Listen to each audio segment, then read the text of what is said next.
Salut à tous, les caméras 360 ça ne sert pas qu'à faire des belles photos de ses doigts en gros plan. Non, la 360 ça sert surtout à faire des vidéos et des photos à 360 degrés comme le nom l'indique. Et ça permet ensuite de les regarder avec un casque de réalité virtuelle, voire même sur son smartphone ou son ordinateur, même si c'est moins immersif. Alors les caméras qui filment à 360 degrés ça coûte encore un peu cher, mais ce qui rebute les utilisateurs potentiels, outre le prix, c'est surtout la complexité que l'on peut trouver lorsque l'on veut fabriquer du contenu en 360 degrés. Sauf pour certaines qui ont réussi à largement simplifier le processus de création de contenu 360, photos et vidéos sans pour autant se prendre la tête. Et c'est le cas de la Theta-V de Ricoh, ça fait à peu près 2 mois que je la teste, je peux donc désormais vous donner un avis en toute connaissance de cause, mais aussi et comme toujours en toute objectivité. La Theta-V fait suite à la Theta-S qui était déjà une référence assez incontournable dans le genre de caméra simple à utiliser. Mais la Theta-V a quand même quelques différences notables. Tout d'abord, un très bon point, la Theta-V est désormais équipée de 4 micros internes qui lui permettent d'enregistrer le son à 360 degrés, donc de créer un son spatialisé. C'est-à-dire que lorsque vous portez un casque de réalité virtuelle et que vous regardez et donc écoutez une vidéo à 360 degrés, lorsque vous vous tournez, le son reste au même endroit. L'immersion est donc parfaitement réussie. Et pour aller plus loin, la Theta-V est d'ailleurs équipée d'une prise jack pour brancher un micro externe. Mais attention, il faut quand même utiliser un micro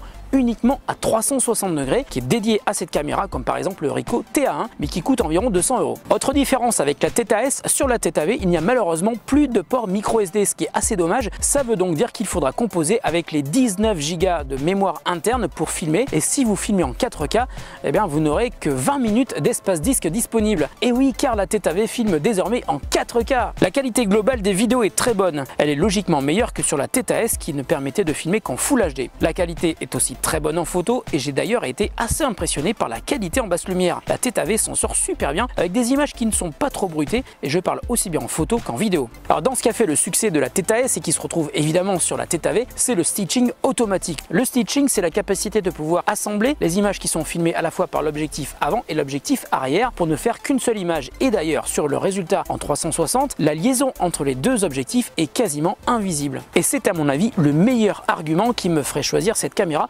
plutôt qu'une caméra concurrente. Autre nouveauté sur la Theta-V, le HDR qui permet donc d'enregistrer plus de dynamique dans les images et qui permet ainsi d'équilibrer les hautes et les basses lumières. Et enfin, la Theta-V par rapport à la Theta-S est équipée d'un processeur beaucoup plus rapide et qui va lui permettre d'accélérer à peu près tout ce que vous faites avec la caméra, que ce soit la prise de photos, mais aussi et surtout le transfert de vos images vers votre smartphone. Et là, j'y apporte un petit bémol, puisque pour transférer vos images, photos, vidéos vers votre smartphone, ça se passe en Wi-Fi. Avec votre smartphone, vous devez vous connecter à votre Theta-V en Wi-Fi, ce qui peut devenir assez pénible, puisque si l'un des deux se met en veille, la connexion sera coupée, il faudra alors se reconnecter. Mais une mise à jour vient juste de sortir il y a quelques jours et elle vous permet désormais d'utiliser le routeur Wi-Fi que vous avez chez vous comme point d'accès pour accéder à votre Theta-V sans avoir besoin de vous y connecter directement depuis votre smartphone. Et enfin, une autre fonctionnalité, vous pouvez désormais utiliser votre Theta-V pour diffuser de la 360 en live. Mais pour cela, il faut être connecté sur son ordinateur avec un câble USB. Pour le reste, deux solutions pour utiliser la caméra. Tout d'abord, sans votre smartphone. Pour cela, vous travaillez un peu à l'aveugle, mais ça permet de lancer un enregistrement vidéo, de prendre une photo et même de passer du mode photo au mode vidéo avec un seul bouton. Pour aller plus loin, il faut utiliser votre smartphone et l'application Ricoh Theta pour contrôler la Theta à distance. Comme il n'y a pas de slot micro SD, toutes les photos et les vidéos sont donc stockées sur la caméra. Il faut donc les transférer vers votre smartphone ou vers votre ordi si vous souhaitez les exploiter de manière plus professionnelle sur un logiciel dédié. L'inconvénient, c'est que si vous le faites depuis votre smartphone, il y a 3 applications supplémentaires que vous devrez utiliser. Une pour les photos,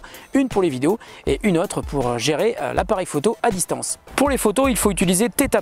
Vous pouvez donc créer un timelapse, vous pouvez aussi éditer des images en ajoutant des stickers ou du texte, vous pouvez modifier l'apparence des photos 360 avant de les partager en mode fisheye ou à l'inverse en mode Little Planet, mais vous pouvez bien sûr partager vos photos pour qu'elles soient vues en 360 degrés et vous pouvez le faire facilement vers Facebook, YouTube ou les exporter vers une appli de montage vidéo qui peut gérer les sources 360 comme c'est le cas du dernier Final Cut Pro en version 10.4. Et enfin, vous pouvez créer des animations à partir de vos photos 360 fixes. Pour la vidéo, il faut utiliser Theta+ Vidéo. Alors je comprends pas pourquoi Ricoh a séparé l'utilisation des photos, des vidéos et la gestion de la caméra dans 3 applis différentes, mais c'est comme ça, il faut s'y faire. Bon, heureusement, les applis sont gratuites. Concernant le prix, moi j'ai trouvé un prix à 426 €, je vous mets un lien dans la description sous la vidéo, si ça vous intéresse, vous pourrez vous l'offrir pour moins que le prix public actuellement pratiqué. Et on peut vraiment parler d'un très bon rapport qualité-prix puisque la Theta-V de Ricoh peut vous permettre de créer des vidéos et des photos à 360 degrés de très bonne qualité, mais surtout de manière super simple. Malgré tout, on ne peut pas passer outre ces petits défauts, le premier étant l'absence de slot micro SD, ce qui va forcément vous limiter quand vous filmez en 4K. Et puis on peut aussi parler des aberrations chromatiques que l'on retrouve sur les photos et les vidéos à très grand angle. Les aberrations chromatiques, ce sont ces couleurs qui se superposent mal sur les bords de l'image. Mais ça, c'est un défaut que l'on retrouve également sur d'autres objectifs très grand angle du marché, même pour des réflexes ou des hybrides. En conclusion, la Ricoh Theta-V est une belle amélioration de la version d'avant, la Theta S, et si vous voulez vous mettre sérieusement à la 360 sans pour autant exploser le budget, eh bien je vous conseille vivement de jeter un coup d'œil à la Ricoh Theta-V. Voilà, la vidéo est terminée, j'espère qu'elle vous a plu. Si c'est le cas, surtout n'hésitez pas à mettre des pouces bleus, merci Michel.